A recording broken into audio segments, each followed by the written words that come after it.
Very good evening, all of you. Hope you all are doing well. Let's start with today's session.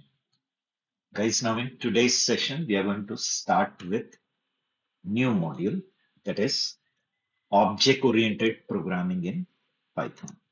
Okay? Object-oriented programming in Python. Now, I hope you remember lecture 1 in that we have mentioned that Python is a multi-paradigm programming language. Paradigm means methodology, and methodology of doing programming will be called as programming paradigm. So Python supports procedure-oriented programming, which we saw in the previous module, right? How we can divide problem into smaller problem, and for each small problem, we will write a function called as a procedure, and then we can call that procedure in the main program as many times as we want. So there is one more programming approach called as object-oriented programming approach or object-oriented programming paradigm methodology. So what is object-oriented programming? What are the buzzwords of OP? All that we will see. But before that, we will just try to compare procedure-oriented with object-oriented programming. So first we will just revise procedure-oriented programming. Now, what is the peculiarity of procedure-oriented programming? Whatever problem you're supposed to solve, it can be any complex problem. Visualize that that problem is made up of many smaller problems, a top-down approach. Get it? Means directly don't start writing the solution for that problem.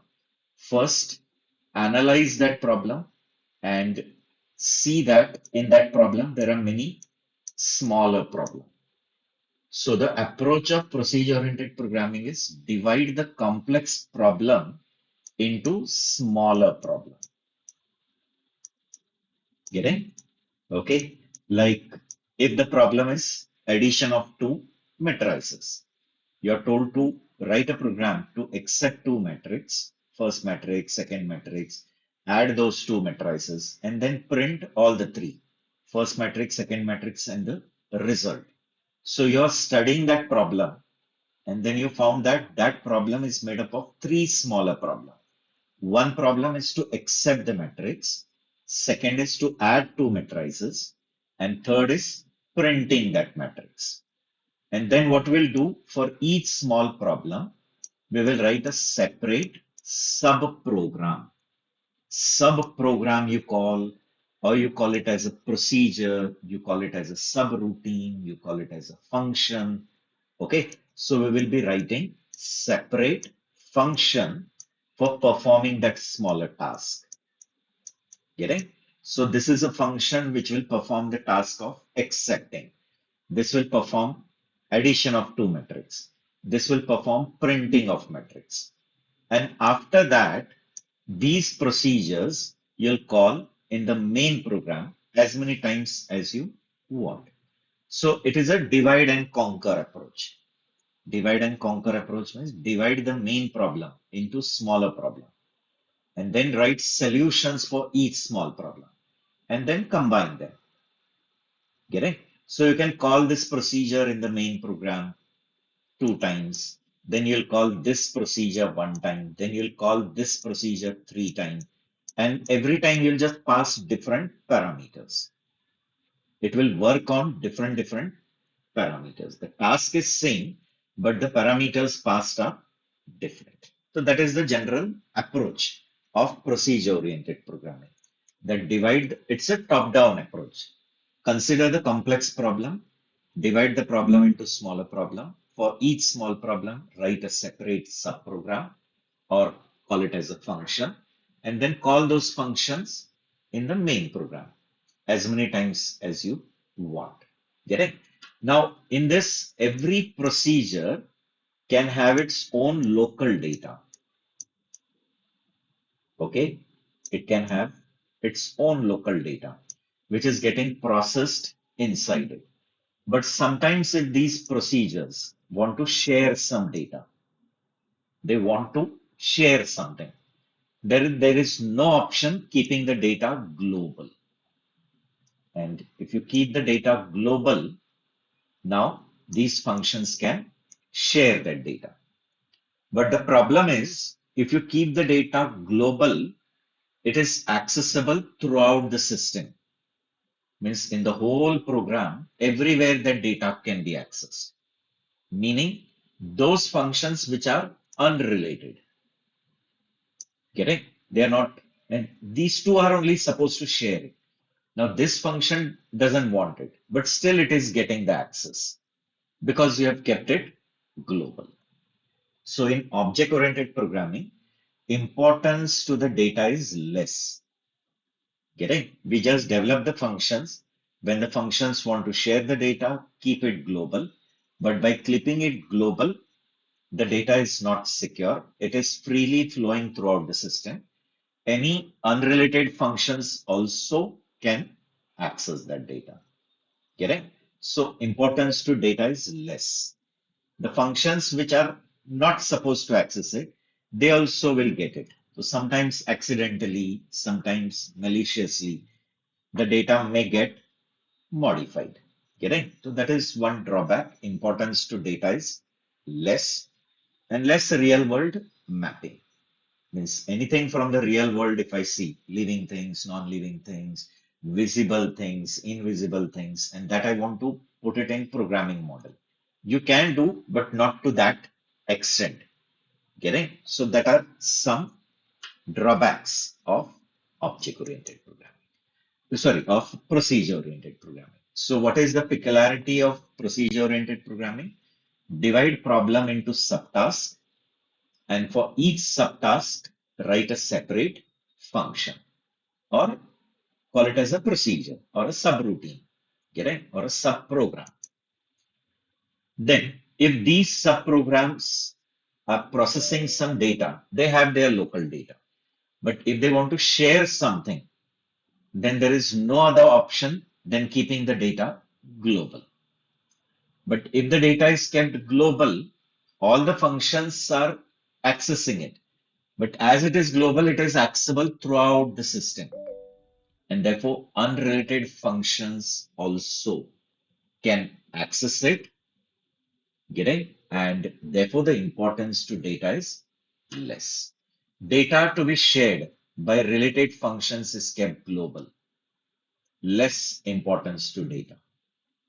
Getting? See here. This is one function, second function, third function.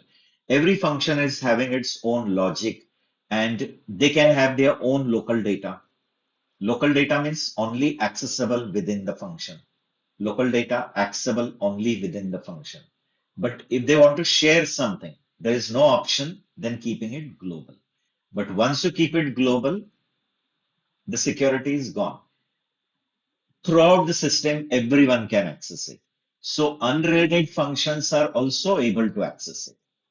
Therefore, importance to data is less.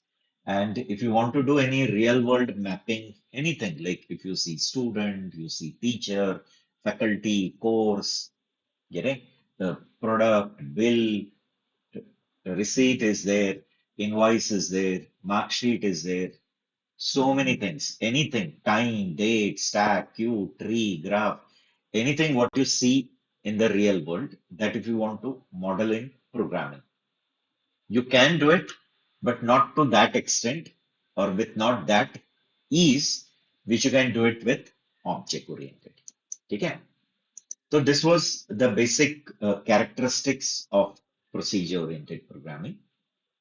Then we have to dive into object oriented programming. Get it? Here what the peculiarity is.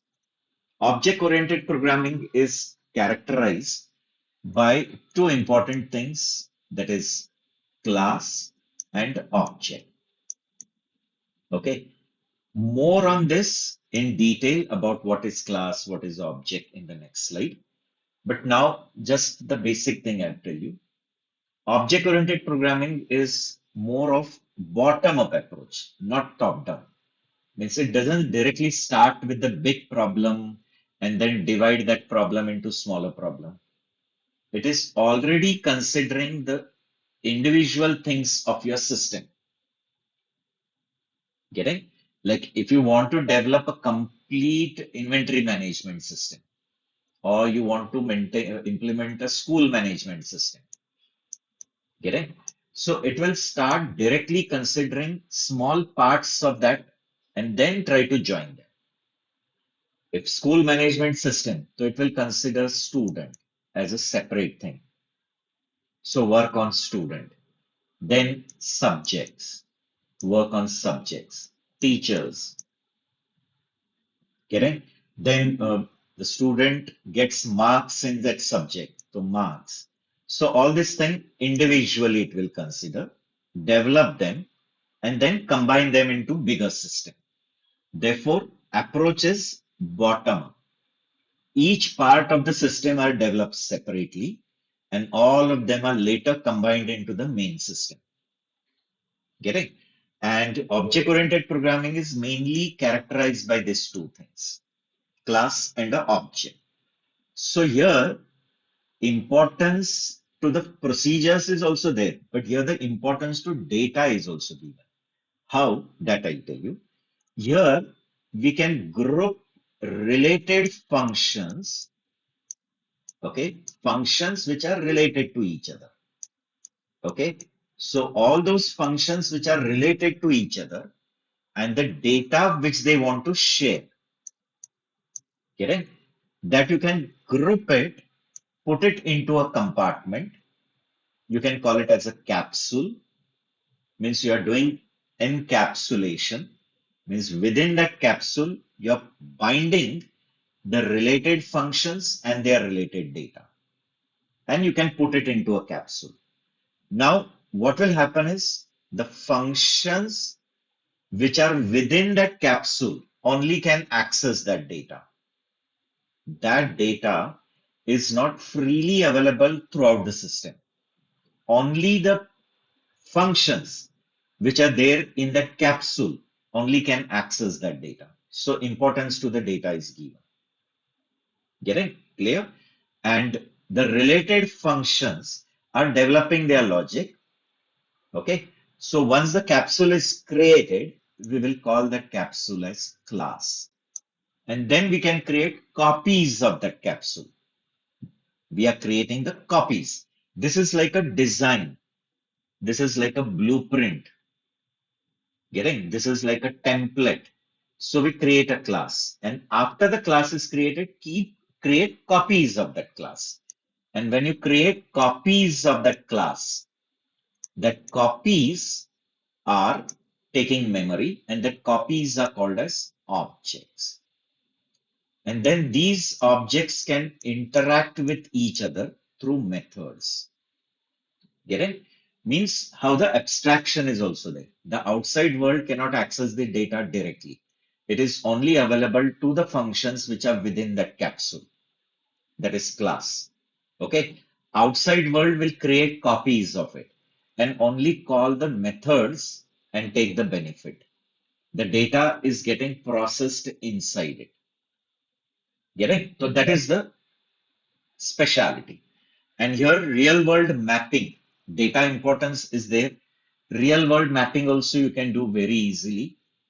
Single real world entities you can take. Just now I gave an example of student management. So I'll take one capsule for student. So I'll put all the data related to the student and whatever operations you have to do on student, that are functions, which we generally call methods. Okay, I'll take another thing that is course or subject. So data related to the subject and the functions related to subject. And then they will interact with each other. Getting? So that is the speciality about object-oriented programming. In detail about what is class, what is object, what is encapsulation, we will see. And then how in Python we can develop class, how we can add methods in it, how we create objects in Python, all one by one we will learn. Okay? So in object-oriented programming, what is the specialty? Object-oriented programming is basically characterized by two important things, that is class and the object. Bottom-up approach is there. Getting? each part of the system is studied, developed, and then that each parts are combined to form a bigger system. Okay, here the related functions and the related data is grouped into one capsule, and only the functions which are there in that capsule can share that data, or they are accessing that data. Okay, it is not accessible directly outside it. Therefore, importance to data is also there. Okay, see, represents problem in terms of classes and objects. There, the problem is represented as smaller problem, a big problem made up of small problem. And then for each subproblem called as a subtask, we write a function. Here, we are representing the problems in terms of classes and objects. Related functions and their related data means the data which is to be shared between that function, that you put it into a capsule called as class. And once the class is created, you can create copies of that class called as objects. Get it? And then these objects are communicating with themselves with the help of functions. Get it? And real world mapping, if you want to do, very easily it is possible. Means to develop any real world system, you take school management, you take inventory. If I take inventory, I'll take each part separately. Product is separate, supplier is separate, customer is separate, bill, invoice. Get it? And for all this thing, we will develop separate classes. And these all classes are combined to form a bigger system. Get it? So that is the specialty. Now, remember in Python, actually everything is an object. And if it is an object, it is the object of some class. Python is a pure object oriented.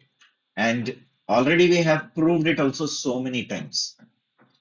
Whenever okay, we create a variable and we print its type, I hope you remember, x equal to 10 when I write. And then I try to print the type of x. Does it print its class? Let's see, class int. Means this indicates what? That x is an object of class integer. Anything you create, now double quote hello. Okay, and if I write type of y, it will print that y is the object of class string. Get it? Anything. If you create a function also, this also I have shown you last time. Def foo, and it is just printing hello. Okay, and I'm checking type of foo. So that foo, which is a name of a function, is also object of class function. If you remember this during lambda, during lambda function, that time I had told you that every function is also object of class function. Get it? So see here, Python supports both programming paradigm. Which programming paradigm? Procedure oriented also, object oriented. Now in the previous module, we have studied procedure oriented only. No? What we did, we wrote functions and then we called that functions in the main program, isn't it? So Python supports both programming paradigm, procedure oriented and object oriented. Now object oriented in detail to be studied in this module, and everything in Python is a object. As Python says you create a integer, float, you create a function, all are objects. And if they are objects, they are copies of some class. Just now I told, no, what is the peculiarity of object-oriented programming? Group related data and the related functions. Now, in these functions, we'll be having logic, which is accessing or manipulating that data. This function is having an algorithm. Here it can contain any simple logic to any complicated business logic in which this data is getting accessed or manipulated. So related data, related functions we can put in a capsule. That capsule is called as a class. And once the class is created, you create copies of it. And then the copies interact with each other via methods. Get it? So everyone is an object, and if it's an object, it's an object of some class. Get it? Which just now I showed you. You create an integer variable, num equal to 20. Still, it is an object of class integer. You create a string variable, still it is an object of class string. You create a function and try to check the data type of that function. It is an object of class function. So Python says everything is a object. Okay? And if it is an object, obviously it is an object of some class. Right? Okay.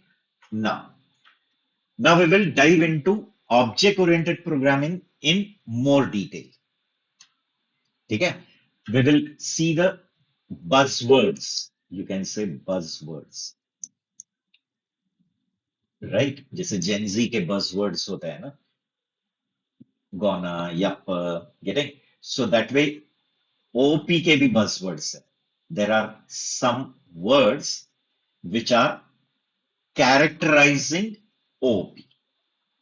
So you can say OP concepts or characteristics of OP or buzzwords of OP. Okay. In that, the first buzzword we are going to talk about, that is object. Okay. So what is object? Then we will see the examples of it. Then what is class? All one by one. Okay. And then once the object and the class concept is clear, then we will see how to develop a class in Python, how we can create a class in Python. Then after creating class, how to create copies of that class, that is objects. Okay. So what is an object? You can say it's a software representation of any real life entity. Anything what you see in the real life. Yes, living things, non-living things, visible things, invisible things, anything in the real life. You're saying student, you're saying teacher, employee, correct? You're seeing an course, product, mark sheet, bill, whatever, time, date, whatever you see in the real life, that when you put it into a software model, you'll call it as a object. Correct? So you can say like that, that it's a software entity that models a real life entity. Okay? And anything what you see in the real life, when you're putting into a software model, it becomes an object. And all these real life entities are going to have two important things. They have their own characteristics. You call it as characteristics, attributes. Okay, you can call it as an attribute, you can call it as a characteristics, you can call it as fields, properties, you can call it as a property also.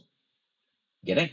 So any multiple names, English words are there. So every object is going to have its own characteristics.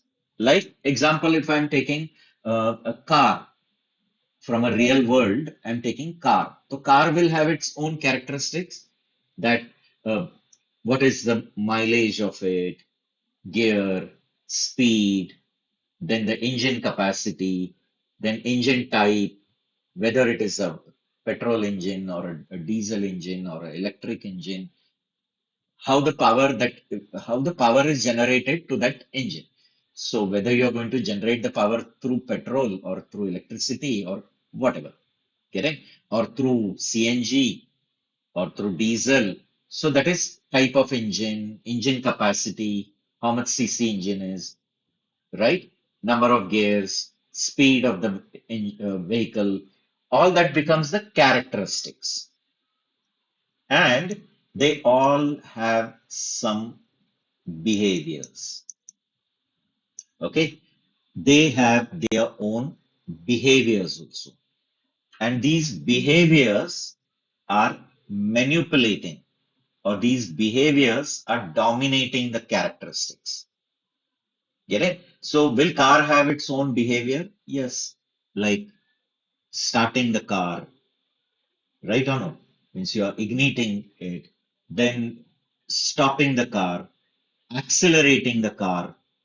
You're accelerating, you're changing the gear of that car. So they are what? The behaviors. Any other example if I take, like if I take cat, animal, if you're animal lover, I'm not hater also, I'm not lover also, but I cannot be rude to animals, right? But I cannot keep an animal at my home, but I cannot be rude also with them, right? So there can be animal lovers. Like, so if you see cat, the cat will have its characteristics, height of the cat, weight of the cat, color of the cat, breed of that cat.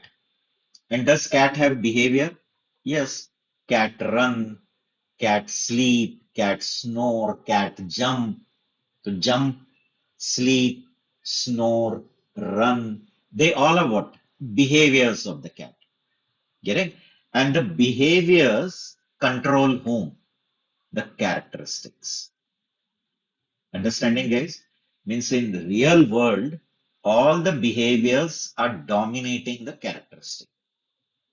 You can observe also our behaviors characterize, our behaviors control our characteristics. Right or no? Whatever behavior we have, they are going to manipulate, or they are going to control the characteristics. Like animal, a cat if I'm considering. So cat jump. So jump means for some time being it does its backbone up. So for time being the height is changed. Cat sleep. So if long time it is sleeping, the weight is increased. Weight gain is there. So the behavior is controlling characteristics. Like car, you accelerate.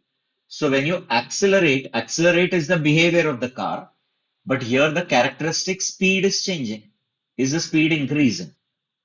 Yes. Getting? You are changing the gear. So gear number is modified here.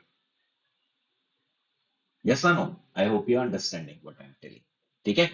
So characteristics and the behavior. Characteristic, attributes, properties, whatever. So when you try to put it in a programming model, this characteristic becomes data. Okay? You can call it as data. And behaviors become functions, also called as methods. We call it as methods, but actually they are functions only written within the class. When you write it within the class, they become functions. Okay? So these methods are also called as functions, contain logic. They contain algorithm, they contain calculations, decisions, any business calculation. And these methods are accessing that data or manipulating that data or controlling that data. Like in real world, behaviors control characteristic. In programming, methods control data. Characteristics in programming are called data, and the behaviors in programming are called method. Method will contain the logic, the subtask, getting any calculations, decisions. But in this method, the data is getting accessed or manipulated. Getting? So many examples to give from the real world. Okay. So always remember every object will have its own characteristics called as properties. Okay. Or attributes. Right or no? Like cat, as I said, no, cat is having its properties. Cat is having its attribute.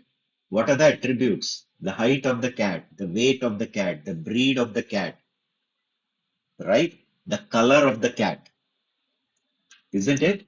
And they have their own behavior. So does cat have behavior? Cat run, cat jump, cat sleep. When it is sleeping, it snores also, if you have observed it. So that snoring is a behavior. And when you put it in programming model, the behavior becomes functions and characteristic becomes data. And you know, functions contain what? Logic. Functions contain algorithm. They contain business logics. They contain different calculations, decisions. But in these functions, the data is getting accessed or manipulated. Get it? So like behaviors control characteristic, similarly functions control data. In real world, our behaviors dominate our characteristic. As I said, na car is having a behavior accelerate, right or no? So when I keep my leg on the accelerator, the car is moving fast. So what is manipulated? The speed, and speed is the characteristic of that car. Characteristic of the car is speed, and the behavior is accelerate. So when I press on that accelerate plate, the car speed is what? Increased. So speed is changed because of that behavior. Understanding? No? Okay. I press on the clutch, the gearbox is open with the gear handle. I'm changing the gear. So here the gear number is modified. I'm putting it in the fifth gear. To here the gear number changes from 1 till 4 or whatever it is. It was in 3, so it has become 4. So gear number of that car is the characteristic, right or no? And change gear behavior is changing that gear number. Okay. So I hope you're understanding. So as in the real world, behavior control characteristic, in programming, functions control data, because characteristic is data, behavior is function. So examples to give, like person. If I take person, will person have its characteristic and behavior? Yes. Take student. So student will have its characteristic behavior. Many times, some objects are the subcategory of a bigger object. Means you can say person is a very big class, and to that one subcategory called student. Means can we say student is a person only? Student is a type of person. But you have teacher. So teacher is also a type of person. Bank account you take. Now, if I take bank account, so it is a non-living thing, but very important. Non-living, like invisible, non-living. But is that account also going to have its characteristics and the behavior? Yes. What will be the characteristic of an account? Account number, okay? The balance in that account, then the type of account, whether it's a saving account or a recurring account or a current account or a loan account or a fixed deposit account. So account type is there. The balance in that account, the account number, these are the characteristics of that account. Get it? But what are the behaviors of that account? Like opening the account. So when you open, you get account number, then the opening balance. Open at the time of opening only, you'll get a type. Then we have deposit. Is deposit a behavior? Yes. You'll give the amount. That amount is added in the balance. Withdraw. So you tell how much amount to withdraw. So that much amount is subtracted from the balance. Closing the account. Getting? So closing account, opening account, depositing account, withdrawing the account, withdrawing from the account, depositing in the account. These all are behaviors, and they all are working on what? This data. Account number, balance, type. Okay. So like this, there can be many things from the real world. Like you take stack. I think you might have seen stack many places. Getting? If you have played that Tower of Hanoi or that ring game, in every kid's life, that thing is there. That plastic a rod is there with a base. Always they give this such type of game is bought in every house, like correct. So that one base is there and one rod, and then many rings are there of different sizes. And then you are supposed to put that ring in this rod and create a tower like this. Correct. But suppose by mistake you are putting a small ring and then you put a big, then you realize no, this should go down. So you cannot pull this direct because they all are put on that rod. So you have to remove them one by one only and then start putting. Correct? So in this case, how they go? When you start putting that rings in this rod, are they going in last in, first out order? Last in, first out. That is called as LIFO. And stack follows LIFO concept. Correct? So stack is actually what? A list of values or list of elements, and the list is closed from one side and only open from another end. It is closed from one side and open from another end. But the end from where it is open, from there only you can add value and you can remove value. You cannot remove from anywhere. Wherever you feel you cannot remove. That is the criteria that characterizes that it is a stack. Getting? So stack is a list of items or list of value, but the list is closed from one side. From one end only it is open, and from there only you can add or remove. So that adding is one behavior called as push. Removing is one behavior called pop. So pop means remove, push means add. So they are the behaviors. And what will be the data of that stack? This list, this whole list in which the items are kept, the indicator, who is the topmost value. So there will be one indicator called top, and this list, that is your data. So the data is the top and that list in which the items are kept. These two things are data. And what are the behaviors? Push for adding the value in it, pop for removing the value. But tell me, are these behaviors controlling this data? Yes. When you push, the top is, suppose top is here. So when you add the item, top comes up. Again, you want to add the item, top comes up. Pop, you remove the item, top comes down. Top will come one element down. When you remove the item, top will come one element down. Means are these functions push and pop controlling this data? Yes, it is controlling the list. It is controlling the top. Get it? Clear? Same way there is Q. Q is everywhere. In India, to everywhere. India is a populated country. So in India, you go and see everywhere you will get a queue. Toll booth, if you go to pay the toll. So all the vehicles are in a queue, right or no? You buy a movie ticket, there is a queue, right or no? Petrol pump, there is a queue. Everywhere you can see there is a queue. Queue is following FIFO structure. That is first in, first out.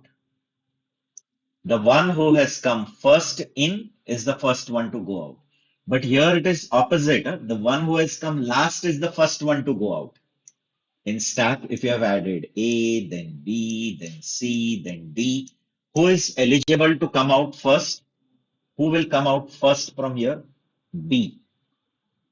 It is added latest added, but the first one to come out.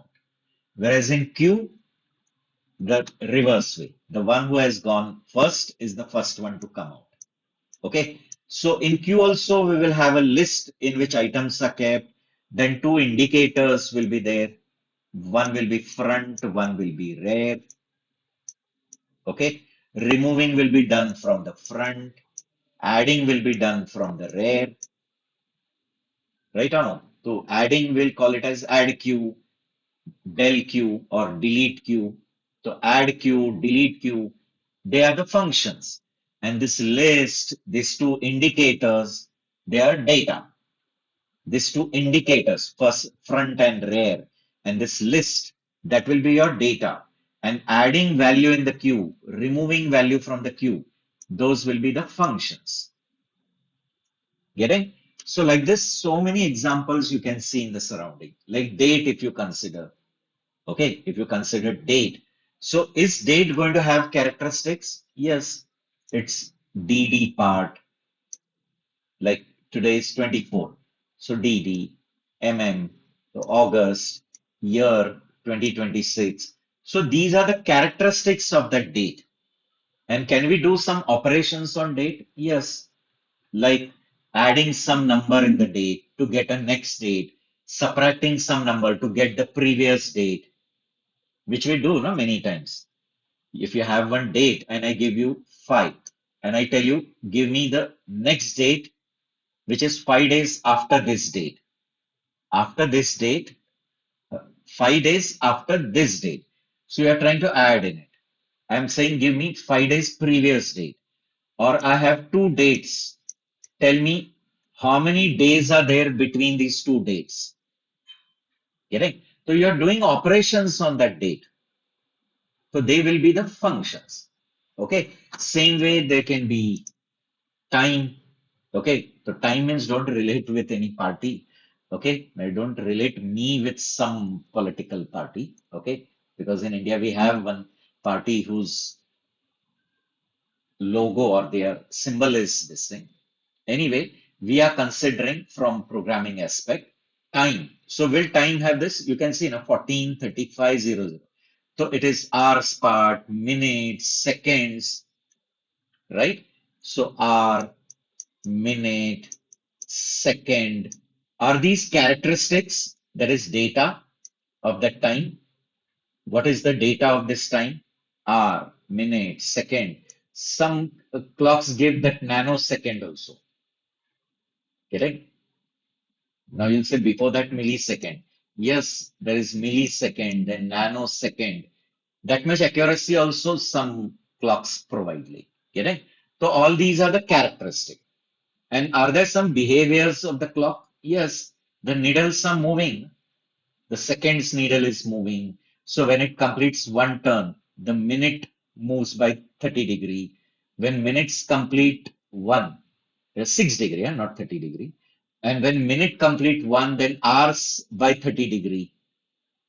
Right or no? We had this problems also, such type of problems in 11, 12. Needle problem. If hours is at this place and this is, then what's the time? Okay. So you can do operations also no, on time. Yes or no? If I give you time and then I give you some seconds, so add that seconds and time and find the new time. Or two times I give you, I'm asking how many seconds are there between these two times. So what you are doing? You are performing operation on time. Getting? So many examples to give. I hope all the examples you can relate. What is the data of it and what are functions? Correct? So in simple terms, whenever you try to put it in a programming model, this behavior will become function and characteristic will become data. Correct? And in that functions, you will be writing logics. And what these logics are doing, they are controlling the data. They are manipulating the data. Okay. So object when mapped to software representation, it will have two parts. That is the data. Today only I told you data can be called as attributes, characteristic, field, state, properties, so many things to give name to it. And functions called method. And what these functions will contain? Logic, right? And what that logic is doing, it is manipulating the data. This logic is controlling the data. That logic is accessing the data and making changes in the data. Okay, so I hope it is clear to you. Just a simple example to give you, like I'm considering any real life object, car. So will it have its own characteristics? And just now I told Characteristics means data. So what is the characteristic of that car? The color of the car, the brand of the car, the speed. Remember, this speed is not permanent. It depends on this acceleration. Means this behavior accelerate can change the speed. Currently it is here. But if suppose you are stopping the car, then the speed may be zero now. Many people think the speed means it is the highest speed with this car. It's not like that. This is the current value. Currently the car is at which speed? Okay, the gear. Currently the car is in the fourth gear, which can change because of this change gear behavior. So with change gear behavior, I can make the change to this gear number. Understanding what I'm telling. So these are the characteristics and these are the behavior, like changing the gear, accelerating the car, moving the steering, putting the brake. When you put the brake, when you're putting brake, is the speed reduced to zero? Yes. Getting? When you accelerate, is the speed increasing? Yes. When you change the gear, is this gear number modified? Yes. So that's what I want to say. Functions contain logic, and that logic is manipulating the data. That logic is controlling the data. Getting, na, guys? Okay. If I take another example like cat, okay. So cat will have its own characteristics, color of the cat, height of the cat, weight of the cat, then breed of the cat, gender of the cat. Okay. So all that are characteristic of the cat. And functions like cat run, cat snore, cat jump, cat sleep. Now, when the cat jump, so many times you might have seen when it is about to jump, it makes its backbone up, and that's what it's called as camel cat position, right? Or no? If you do yoga, if you're fond of that, or you're fond of exercise, and if you do yoga or if you go to gym, so morning they just say first you warm up. So in that warm up, many times we do that camel cat position. Get it? So you might have seen that cat does its backbone little bit up. So for time being, the cat has made its backbone up. So the height has changed for some time. If it is sleeping for a long time, the weight is changed, weight is gained. If it is running for a long time, the weight is changing. Right or no? Clear? So all these behaviors are controlling this data. If I take balloon as an example, okay, so balloon will have its color, the shape of the balloon, the diameter of the balloon, what type of uh, what what you can say method you have used to expand it. Whether you're going to fill water in it, air in it, or gas in it, that is type. All these are characteristic. And is this balloon going to have some behaviors? Yes. As you go on filling the gas, it starts expanding. So expand is the behavior, right? Okay. Then suppose I put a pin on it and pricking it.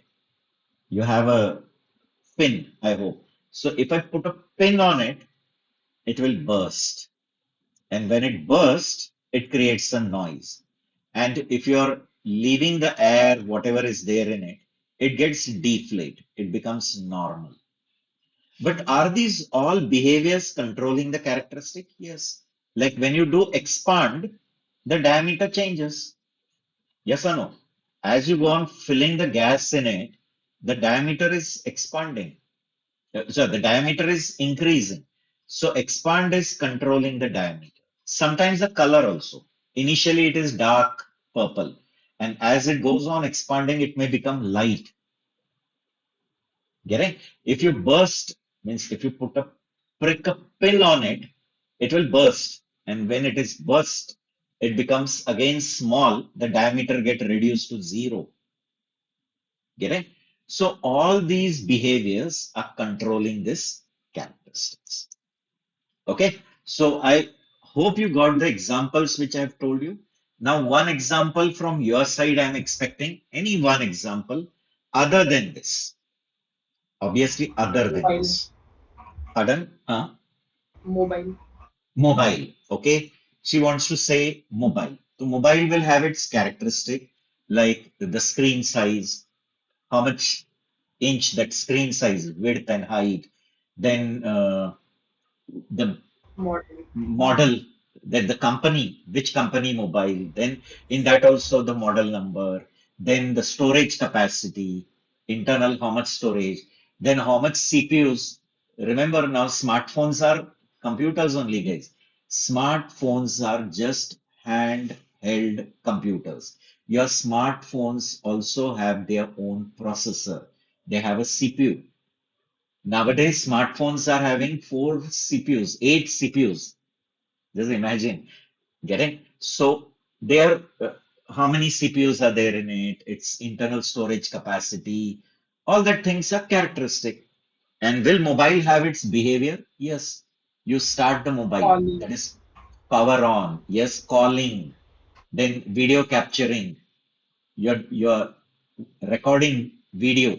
So video capturing is a behavior. Calling to someone is a behavior. Correct? Increase the volume or decrease the volume is a behavior, right or no? So very good. She has identified mobile. Others, abhi baki ke. Lubda gave one example. Others will give some another example. The machines used to in the construction sites like cranes. Um, Okay, okay. So you can say their characteristics. You want to say that a mixer.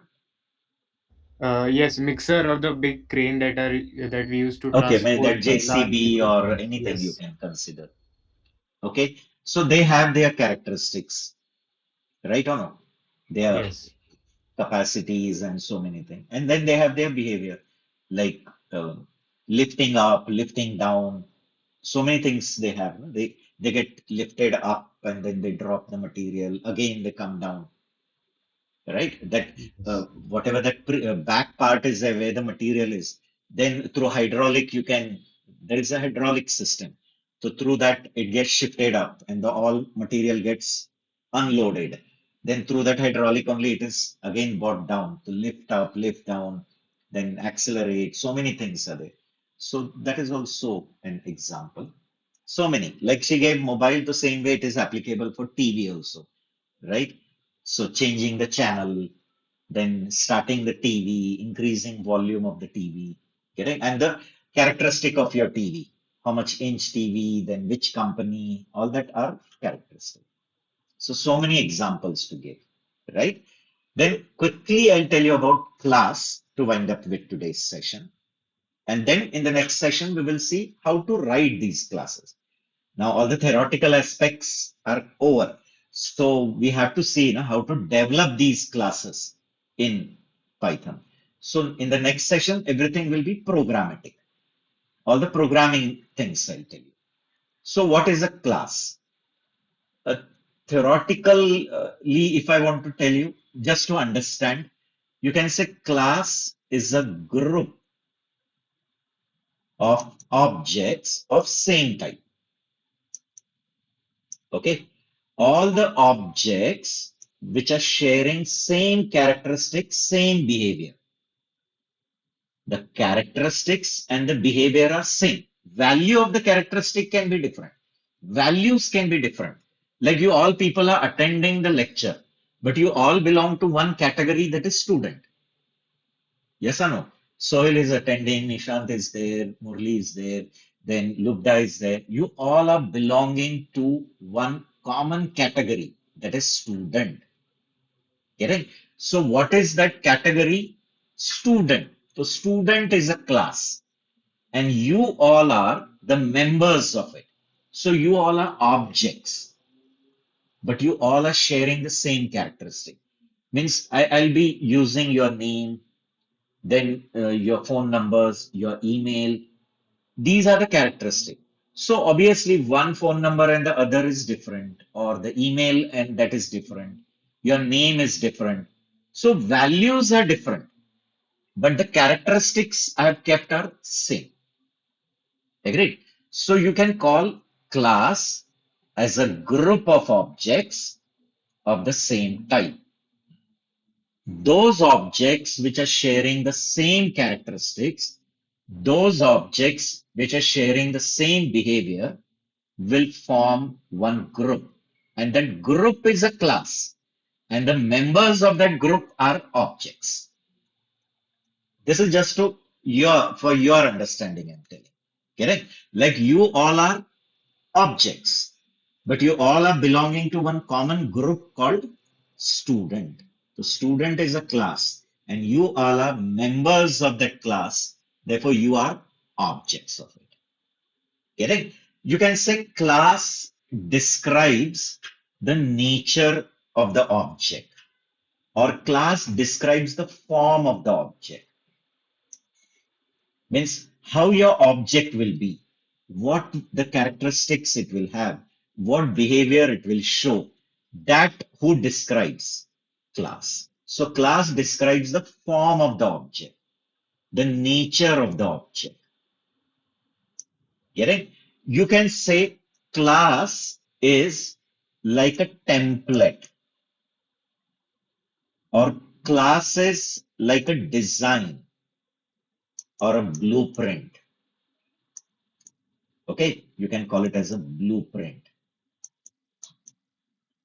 And objects are the copies of that template. You can say objects are the copies of that template, or they are the production of that design. Understanding? Clear? Like, I'll give you so many examples, Like if the automobile engineer is there. So automobile engineer will give the design of the car. The complete design of the car is done. Okay, he'll decide how the wheel placement will be, the chassis, then where the engine will be, how the power generation will be, how the bonnet will open, getting how doors will open, the dicky system, everything. So all that design is complete. Maybe he has done it using paper pencil. Nowadays there are smart softwares available. So using that, the design is done. That design is given to the production floor. And then production for people will see the design and bring hundreds of cars in the market. So hundreds of cars which have come in the market, okay, all those cars are the objects. Getting? But they are based on that design. So the design is the class.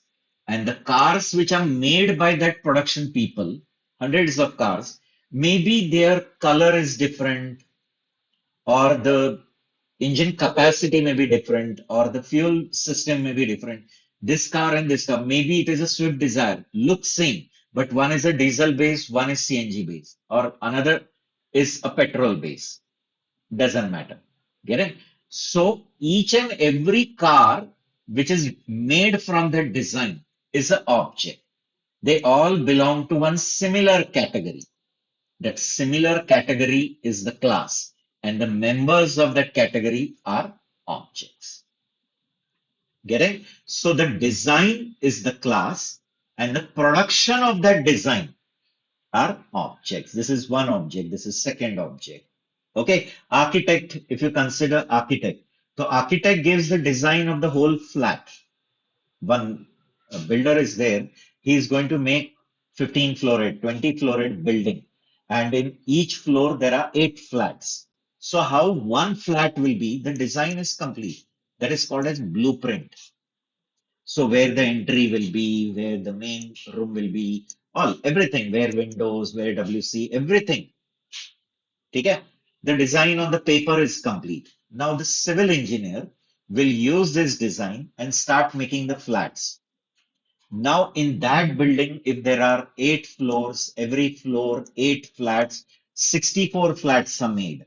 Those 64 flats are made from this design. Those 64 flats are objects, but They all are sharing the same design, the same blueprint. That blueprint is the class. So many examples to give, right or no? Or mom makes cookies. कभी देखा रहेगा in a festival like in Diwali or now also now in Ganesh festival also. If you have observed her, she creates the dough of that maida, and she'll put milk and then essence and sugar and so, and a big dough is made. And then through the roller, she'll make a big roti. We call it as a big roti. And then she's having a mold, okay, plastic mold or aluminium mold. Suppose a star shaped mold is there. So she'll press that mold here. Okay, then one more like that. She's pressing on it, and lot of what are created, that star shapes are created. Then on the tray, she'll pick this and place it here. She'll pick it and place it here. And then this tray, she'll put it in an oven.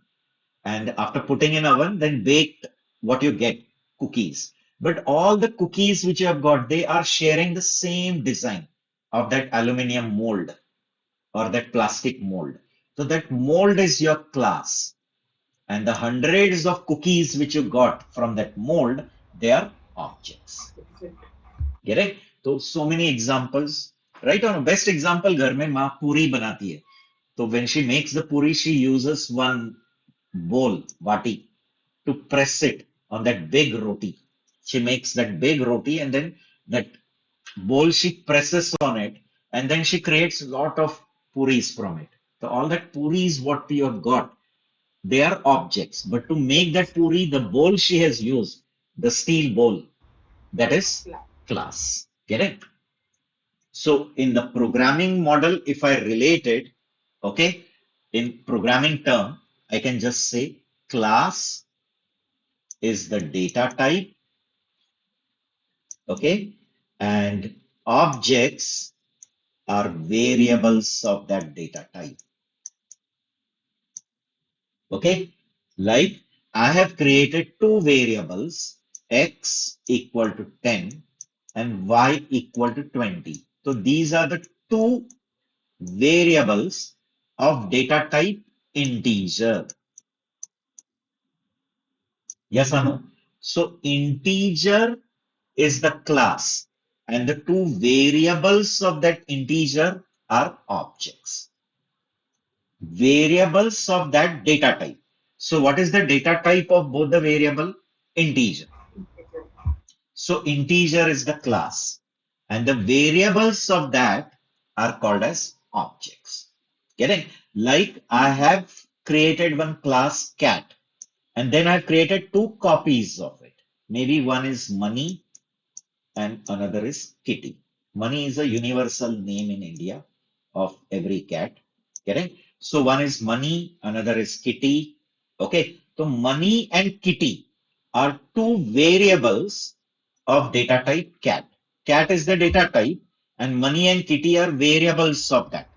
So what these two variables will be called as object, and cat is the class. So data type is the class, and the variables of that data type are objects. Okay, guys. So basic thing, I hope you got it. Now in the next session, we will read it. For today, we'll take a pause here. Okay. So in the next session, quickly we'll read about this class, and then we will see how to develop class in Python, then how to create objects of that class, everything one by one.